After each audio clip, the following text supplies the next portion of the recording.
Let's talk about what it means to be a mixture.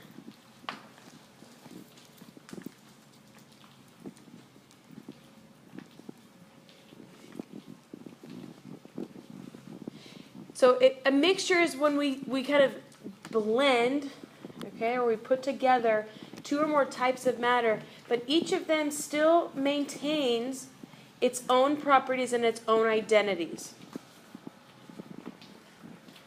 Okay, so if we blended two things and they became something new, if they took on a new identity, what type of change would that be? It would be a chemical change, right? Here we're not undergoing any sort of chemical change. We're just putting two things together. Okay, but they're each going to maintain their own individual properties.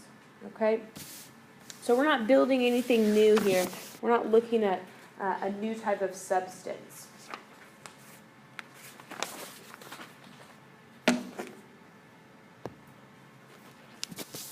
Okay, in a mixture, something specifically that we have to look at is that most of our parts can be separated once again.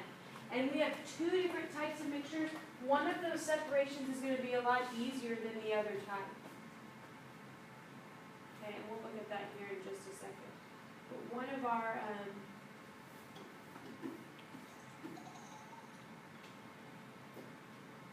of these types of mixtures is going to be a lot easier to separate, yes. So you said like a cake, and if the cake is cooked, then it's not a mixture, then it'd be more of a chemical. Mm-hmm. But then what if it's not cooked though? It's just a batter.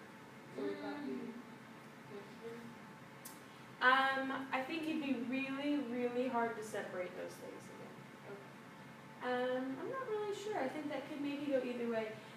What do you think? If we have just cake batter, do you think it's a physical change or a chemical change? I think there's some chemical changes going on. Yeah, I would lean more toward the chemical side because we've built a new substance. This cake batter is no longer separate flour and separate sugar and all those things. We've got this new substance that we call batter, right? So I think that's a little bit iffy, but yeah, I would lean more toward a chemical side. Good question.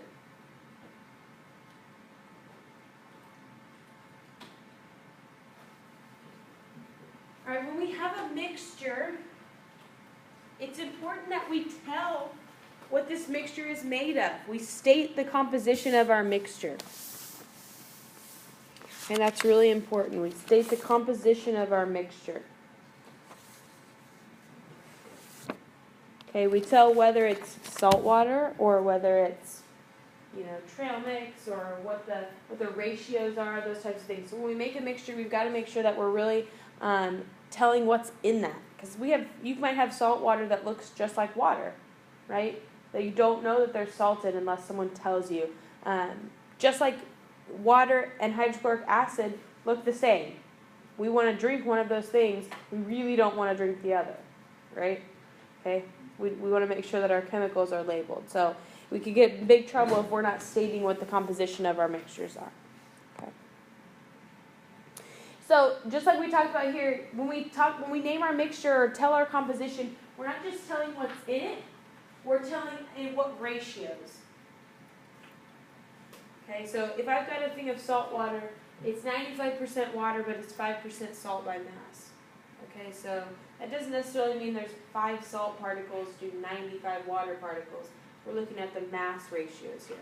Okay, and we'll get into that as we look through empirical formulas and things like that. But essentially what we want to tell is what percentage of each portion of our mixture is given by each compound. So the first type of mixture we're going to talk about is called a homogeneous mixture. Homogeneous. Okay? Does anyone know what that word means? A homogeneous mixture means it's the same within. Okay, so it's got uniform composition. Okay, it is the same throughout the entire mixture. There's no little pockets of concentration. There's nothing like that going on. It's the same throughout. That is uniform in composition.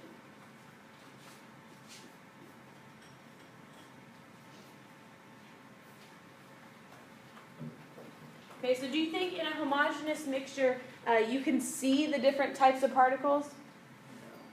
No, we're not going to be able to see anything like that, okay? We've got the same proportion of each of those components throughout. So there's no, like we said, no little pockets of concentration.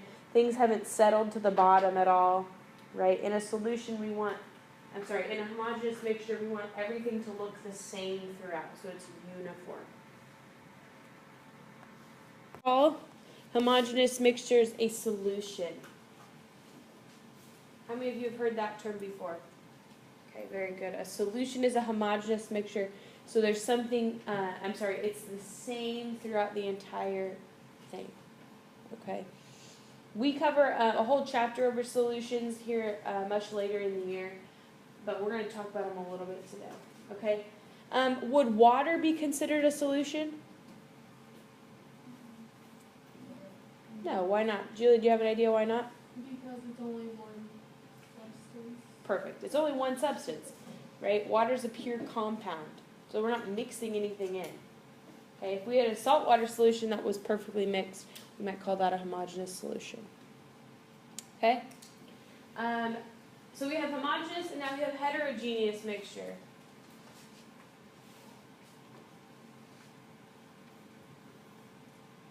So if a homogeneous mixture is the same throughout, what might we guess a heterogeneous mixture looks like?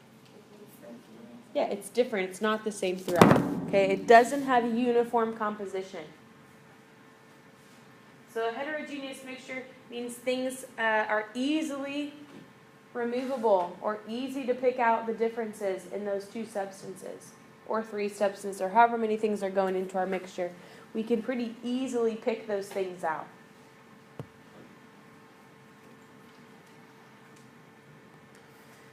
Okay, so those are our two main types of mixtures, a homogeneous and a heterogeneous mixture. Homogeneous is the same throughout, heterogeneous is different throughout. Okay.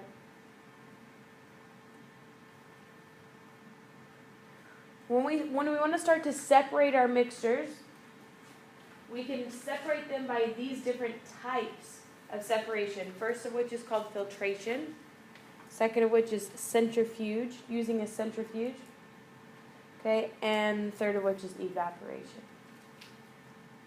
So where do we see filtering used in our everyday lives? Where do we see filtration used? Yeah, Laura, what do you think? Well, for tap water. Yeah. Yeah, does anyone have a Brita pitcher? Okay, that's what you're filtering your water. Okay, or some people do it in their sink. There's lots of different ways that we filter our drinking water. Anything else that we use a filter for? Yeah. Yeah, a coffee filter. Okay. Coffee filters make sure that none of those grounds get down into the coffee. Oh, okay. Anyone have an air filter running at their house or an air purifier? Right, we're filtering out those particles. So all it's doing is giving us some a more pure mixture of air or a more pure form of water is by using that filtration. Do you have another one, Dom? I was going to say there's no filter in the car. Yeah, same thing. Good. Okay, so filters give us a greater sense of purity within our mixtures or within our substances even. Like water, we want pure water. So we're using a filtration system to try to increase that amount of purity. Does anyone know what a centrifuge is? You heard the term? Yeah, Cece, what is it? Spins it around. Perfect. A centrifuge takes a mixture or a liquid of some kind, puts it in a little tiny tube, and spins it really, really, really fast until those particles start to fall out. Right? It spins it at such a rate that particles just start to separate. Right? And then evaporation is the last one. When do you see evaporation take place? Or where might you see it in your house? Water glass sitting out for a while. Yeah, good. If you have a water glass that sits out for a while, you might notice it starts to just kind of empty, right? Or if you've got a ring of something left on your countertop, like a salt ring or something like that, in your bathtub where you have a ring in it or something, those are because particles have been left behind after water's evaporated. Okay, does that make sense? Very good. Okay, this might be considered a homogeneous mixture. Why do we consider this picture homogeneous?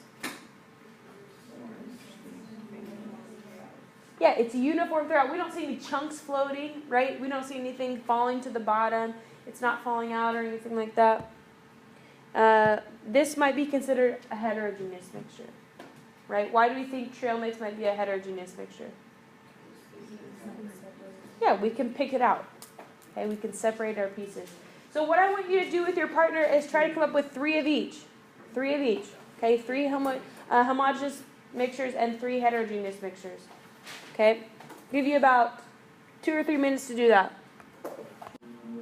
All right, does anyone want to give me an example of a homogeneous mixture they came up with? Yeah. Paint? Good. Yeah, that's a good one.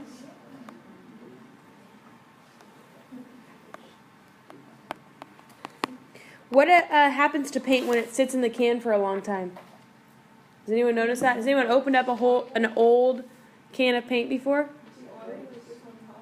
Yeah, it separates into some kind of oil, something, and then whatever else paint is made of. Okay, I don't know what paint's made of. But at some point, these particles start to separate again. So when it's mixed correctly, it should be a homogeneous mixture. That it can turn to be a heterogeneous mixture. So you'll see things that do that, go back and forth, okay? All right, so we talked about how water might not be an example of a mixture. It's a pure substance. Okay, so pure substances have what we call a fixed composition. Right, pure substances like water. Water is always H2O. It's got a fixed composition. So if we try to give it another oxygen, it's not water anymore. It takes on a new name and new properties and all this kind of stuff, okay? So pure substances have a fixed composition, okay? And they're different from a mixture with these points.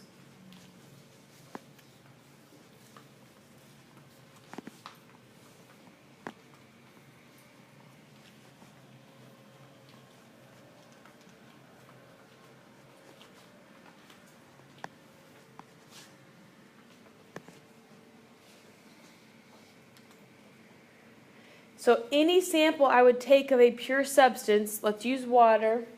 Any sample I would take of pure water, not like tap water or even bottled water. Any sample I'd take of pure water should only be pure H2O. If I take a sample of a mixture, I might be getting, even a homogeneous mixture, I might be getting some kind of variance in my compositions.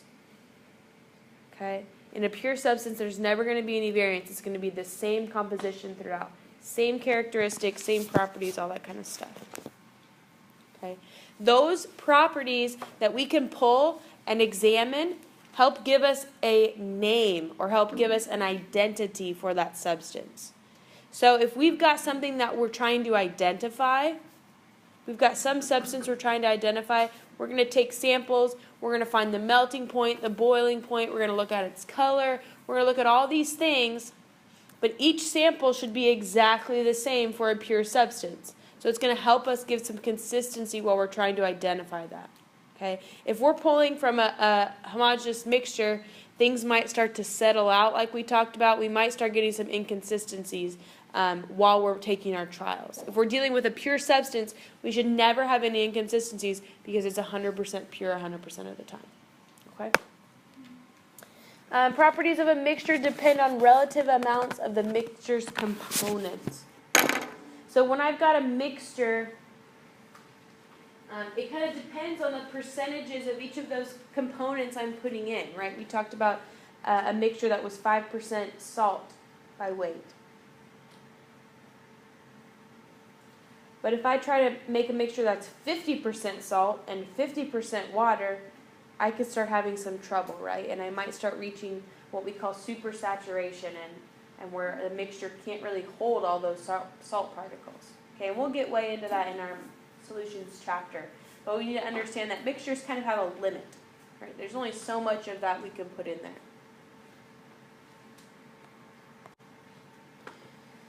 So basically what we've talked about, that's kind of the same thing that the first bullet says. Every sample of the pure substance has the same characteristics and it has the same composition. So we've talked about that. You can abbreviate that bullet if you need to there. But For example, like we talked, water always has 2 hydrogen atoms and 1 oxygen atom. So it breaks down to this by mass. But water itself is always going to have that same composition. If we make it from H2O to H2O2, then now we've built ourselves what? Anybody know what that stands for? H2O2? Okay, it's peroxide now. Hydrogen peroxide. Something you want to drink? No. No. Okay. So adding one little simple oxygen molecule doesn't seem like a big deal, but it is, right? If we don't have that composition the same, we're going to be in trouble. All right, pure substances can be either compounds, like water, right? Compounds are made of 2 different atoms, or they can just be straight elements. So a pure substance could just be sodium, okay? Or it could just be calcium, or whatever. Okay, so your pure substances can be both compounds, like water, like carbon dioxide, like glucose, things like that, or they could be elements. So either way. Water is a pure compound. Sodium would be a pure element. Okay, do we understand the difference between an element and a compound? Hopefully that's the case. Very good.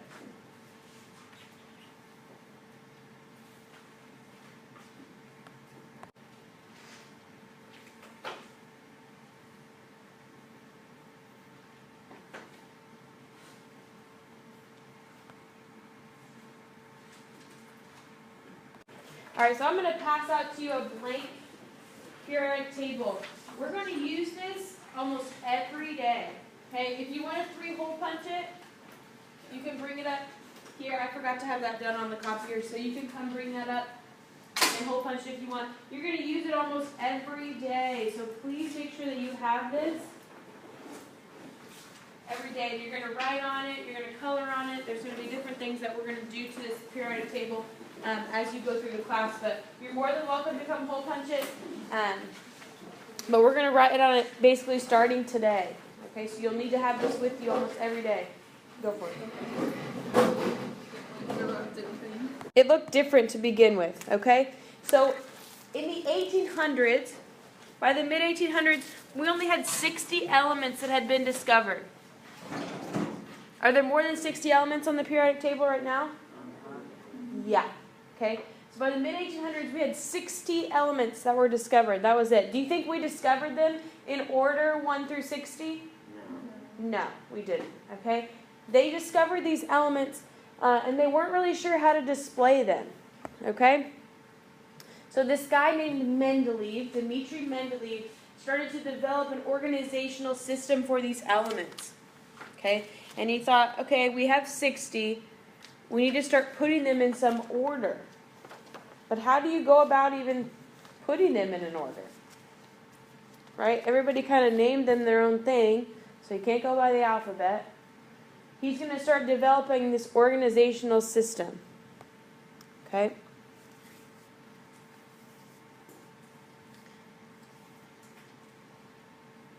His organizational system started listing them in columns. Okay? And his columns had increasing atomic mass.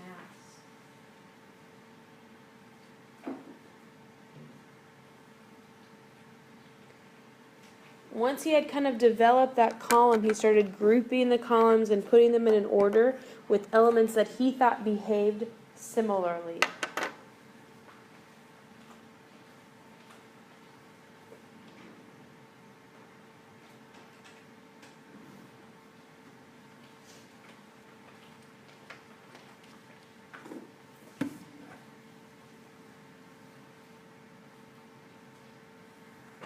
View here, atomic mass. Which of those numbers, let's say on beryllium's right up here, which of those numbers in that box would be beryllium's atomic mass? The bottom one, right? 9.012. Okay? This is just hopefully a quick review. Have you guys talked about atomic symbols and things like that before? All right, very good. So what makes up an element's atomic mass? What does it consist of? 2 things. protons and neutrons. Okay, so that's just a really quick review. We'll get into that a little bit more, but basically he started looking at the atomic mass. So I need you to know, on this periodic table, atomic mass is the bottom number. Since beryllium is number 4, what is that number called? It's the atomic number. And what does that tell us? Specifically about beryllium. 4 protons and 4 electrons on a neutral atom. Okay, but 4 protons specifically. Okay, so that's just a little bit of review as we look through here. Okay, so he listed them in order of atomic mass and then grouped them together. So this is what his original periodic table looked like. Okay, he put them in increasing atomic mass and then grouped them similarly. Why do you think hydrogen's out by itself? Because it was like the first discovery. Hydrogen is weird, right? Hydrogen is really weird, okay? It only has 1 electron. It can only bond with one thing. It's just weird, okay? So it's kind of out by itself. It has really interesting properties. Then we get through beryllium, through fluorine. There's some missing ones in there, right? You see it doesn't go 9 to 10 to 11. They just skip the 10, right? Because they discovered that it doesn't have 10 protons, so it doesn't fit there. Okay, it doesn't have 10 protons plus neutrons because that's its atomic mass. Okay, you don't really see their atomic numbers up there at all, do you? It's just by atomic mass. Okay. So this is what the original periodic table looked like from Mendeleev. He left gaps in the table, okay? Since there were no current elements that seemed to fit these spots, he was able to think far enough ahead to understand there's probably an element that's going to fit in here, okay? So he grouped them, but he left some gaps in there, understanding that there's probably going to be an element that fits here. We just haven't found it yet. Okay, so pretty smart guy.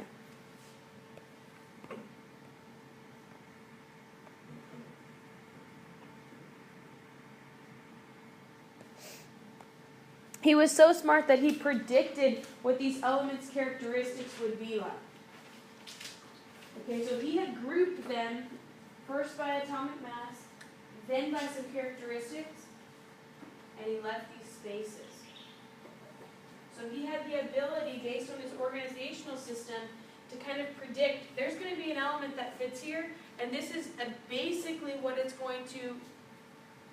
This is basically going to be what it looks like and acts like and whatever. Okay, he made those predictions. Was he probably 100% right on all of them?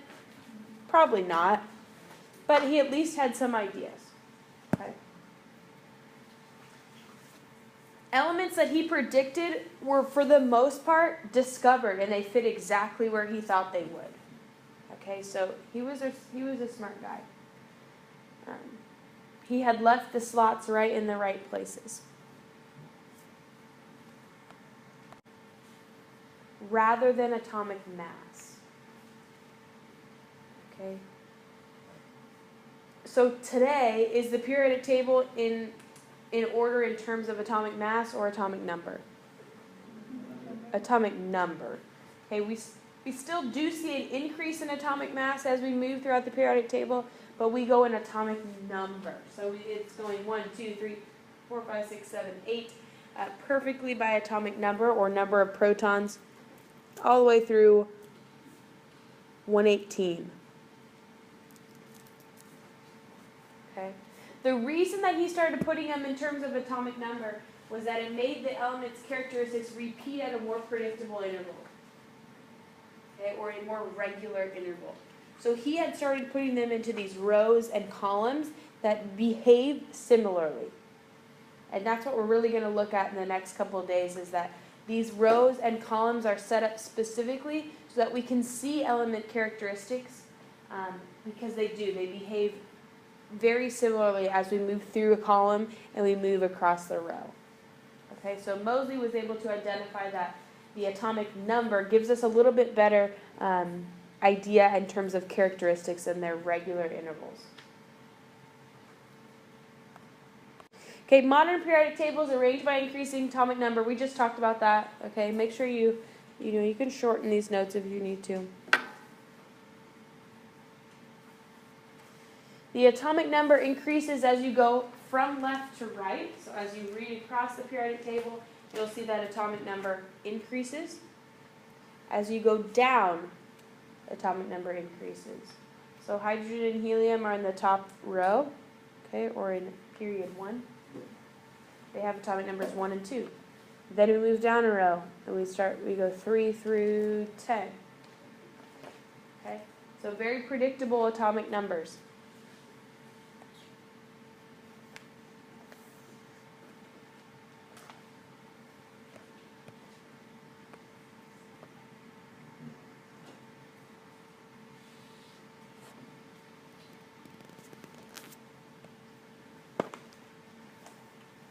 Okay, by putting them in these intervals and putting them in this order, it establishes what we call the periodic law.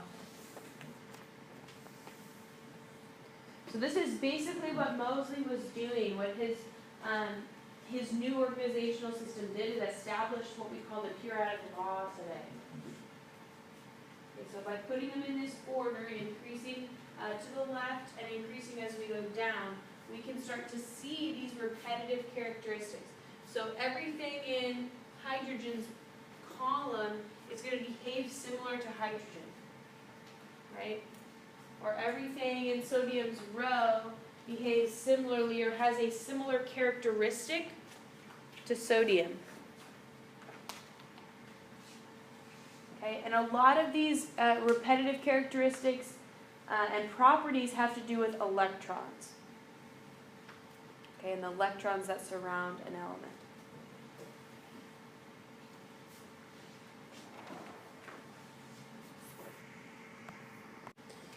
Table is grouped into, or is organized by what we call groups and what we call periods. Okay, so in your notes, I need you to make sure that you understand groups go up and down. They are the columns. Groups go up and down. So columns stand tall, right? They go up and down.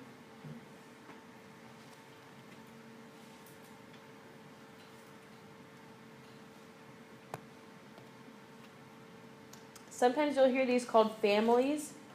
Okay, I will never call them that. Other people might. Okay, I will call them groups. Group 1, Group 2, Group 3 elements. You will never hear me say column 1 or column 2, right? It's Group 1, Group 2, Group 3, all that kind of stuff. Okay, so when I say group, you need to be thinking up and down. Okay, up and down on the periodic table. These groups have similar chemical properties. Very similar chemical properties. So as you look up and down at a group in the periodic table, you have to understand that those things behave extremely similarly. Okay, they behave similarly.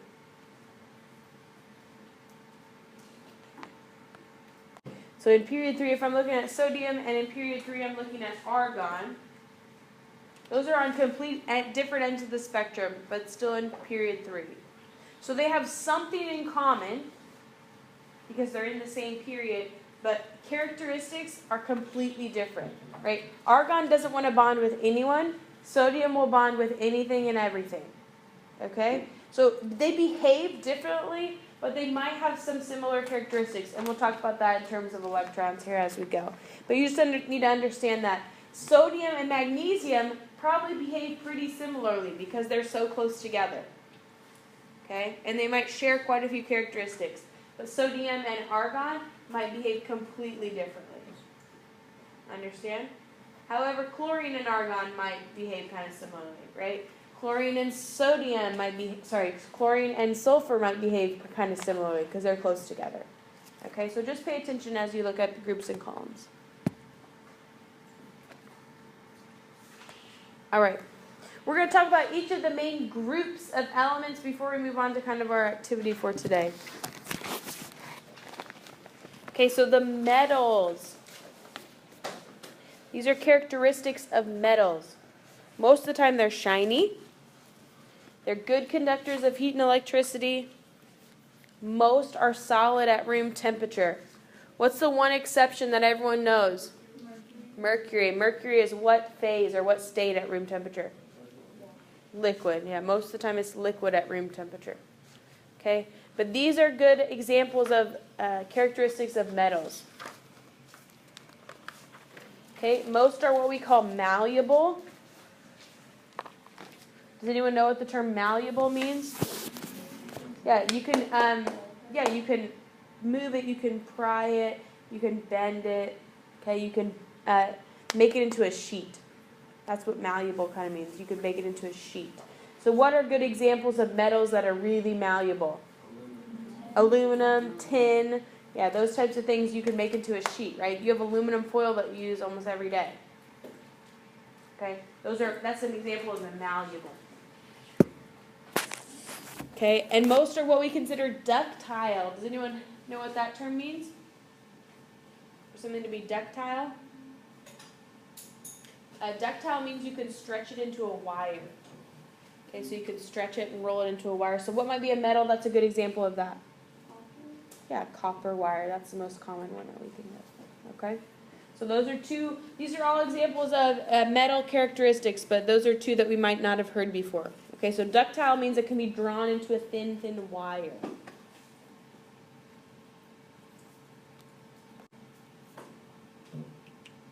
If you would, yeah, Jack, what do you think? Like if you like kind of stretch it out, like it'd be very hard to like break it because it's so. Yeah, essentially, yeah. If I, try to punch a piece of metal, is it going to shatter? No. No, right? If I take a hammer to a piece of metal, is it really going to shatter? No. No. So basically, high tensile strength means it's not going to just completely break when we start to deal with it, right? It has high strength in terms of those chemical bonds. It's not going to start to break. It's not going to start to loosen or anything like that. It's not brittle. So it's got what we call high tensile strength. Okay. Metals can have different properties. We talked about mercury being a liquid at room temperature. These are kind of the exceptions. Okay. Some metals are really soft. Okay, not brittle. There's a difference between being brittle and being soft. Okay? So butter is soft, but glass is brittle, right? I can make both of those things into smaller pieces, but it's two completely different things. So think of soft metals being more like butter, right? I can cut sodium metal with a butter knife if I wanted to. Okay, sodium metal is really soft. It doesn't mean if I drop it on the ground it's going to shatter. Okay, so there's differences between those two things. Some are really, really difficult to cut, right? It might take a laser cutter to cut through that. Chromium, titanium, tungsten, those are all examples of really, really strong metals. The shininess that metals can have. Okay, it's thin and it's drawn into a wire, so that must be have what characteristic? It's ductile, good. And these are just some more that are into little chips or little sheets. So this metal looks like it's a little bit more brittle, right? It looks like it's kind of been shattered. So some of them have that characteristic, most do not. Okay. I want you to put one more thing in with your notes in terms of metals. Does anyone know what side of the periodic table metals normally sit on? The left. Okay, metals normally fit on the left side of the periodic table. So metals are usually found from about here over. Okay, so let's make sure that's in your notes. About this middle section, we'll talk about what this middle section really means.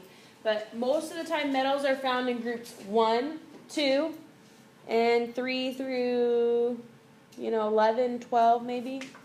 Okay, but metals are most of the time on the left side of the periodic table. 1 through about 12, we're going to consider full metals.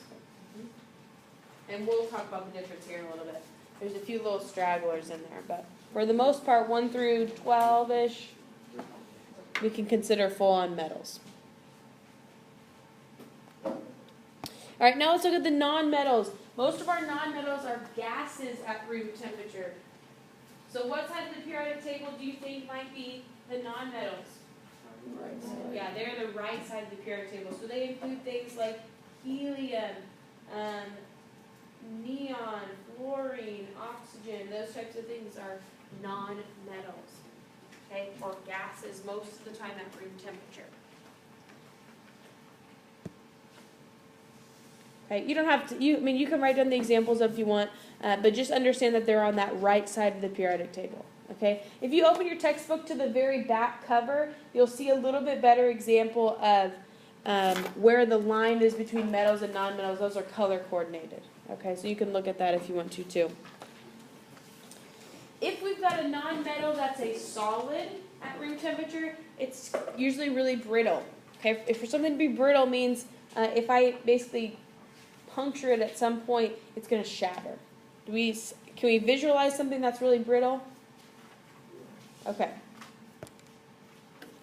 These are brittle non-metals. Sulfur, carbon, phosphorus, iodine. Those are not gases at room temperature. They are solids at room temperature, but they're extremely brittle. Can anyone think of a carbon example that's brittle? Yeah? Uh-huh. Your pencil lead, right? That's pretty brittle. Those are all kind of examples of that. Non-metals are bad examples of heat and electricity conductors. Okay, do you understand what the word conductor means? It can travel through it, okay? So non-metals don't hold heat or electricity very well at all. If oxygen held electricity really well, we'd be in trouble, right? Right? And nitrogen, if that held electricity really well, we'd be in big trouble. Okay? I don't know why I put those pictures on there, so don't worry about that. Okay, any questions on the nonmetals? They're on the right-hand side of the page. Okay, and then our metalloids. These guys have some characteristics of metals and some characteristics of non-metals. Okay, they are back and forth.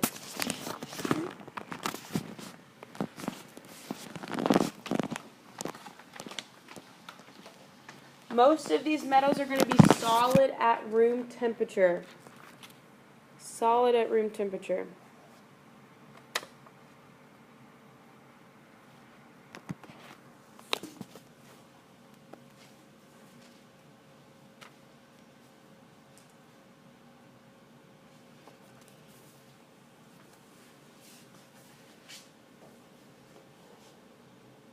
Okay, they're less malleable than metals, but they're not quite as brittle as non-metals, so they just fall right in the middle.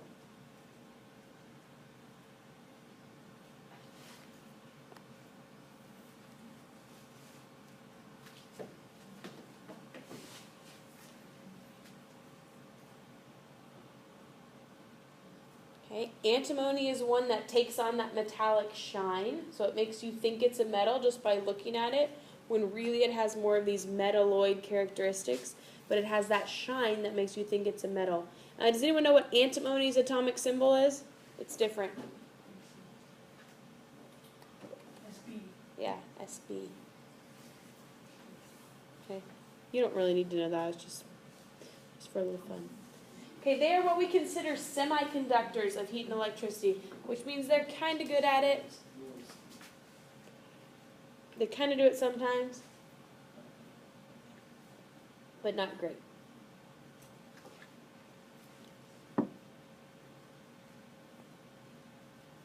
So there's antimony with that really, really metallic shine that we talked about. I know it's probably hard to see on that bottom picture, but the one on the left gives us a little bit of idea.